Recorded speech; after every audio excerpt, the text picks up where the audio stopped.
Once upon a time, in a kingdom far away, there lived a cruel king who had a peculiar way of testing his subjects' loyalty. Every harvest season, he would devise elaborate tortures, not with physical pain, but with impossible challenges that pushed people to their absolute limits. The king would visit various villages, demanding farmers to complete ridiculous tasks. Separate the grains of sand by color, he would command. Or count every leaf on every tree in your orchard. Those who failed would lose their lands, their homes, everything they had worked for their entire lives.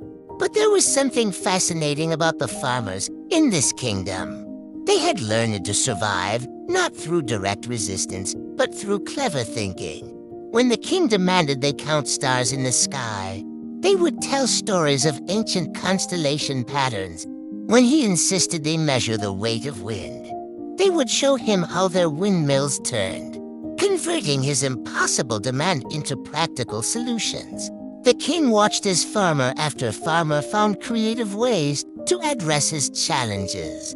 What started as his cruel entertainment began to stir something unexpected within him. He saw how these simple people, whom he had considered beneath him, possessed wisdom he had never imagined. One day, a young farmer approached him with a question instead of an answer. "Your Majesty," the farmer said, "why do you test us so?" The simple question struck the king like lightning. He realized that in trying to break their spirits, he had instead discovered their unbreakable resilience. The king's heart, once cold and calculating, began to warm.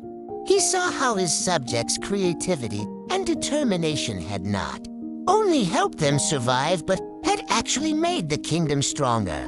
Their solutions to his impossible challenges had led to innovations in farming, architecture, and daily life. Overcome with emotion, the king gathered all his subjects. For the first time, his voice trembled as he spoke. "My people," he announced, "I set out to test your loyalty, but you have taught me the true meaning of leadership. Your strength lies not in following impossible commands, but in finding possible solutions to impossible problems." From that day forward, the kingdom transformed. The king's challenges became opportunities for innovation rather than tools of torture. He learned that true power wasn't in breaking spirits, but in nurturing them to grow. And so, a kingdom that was once ruled by fear became one governed by wisdom, creativity, and mutual respect. This tale reminds us that sometimes the greatest transformations come not from the person with the most power, but from those who find strength in adversity. The farmers' survival didn't just save themselves, it saved their king from his own cruelty.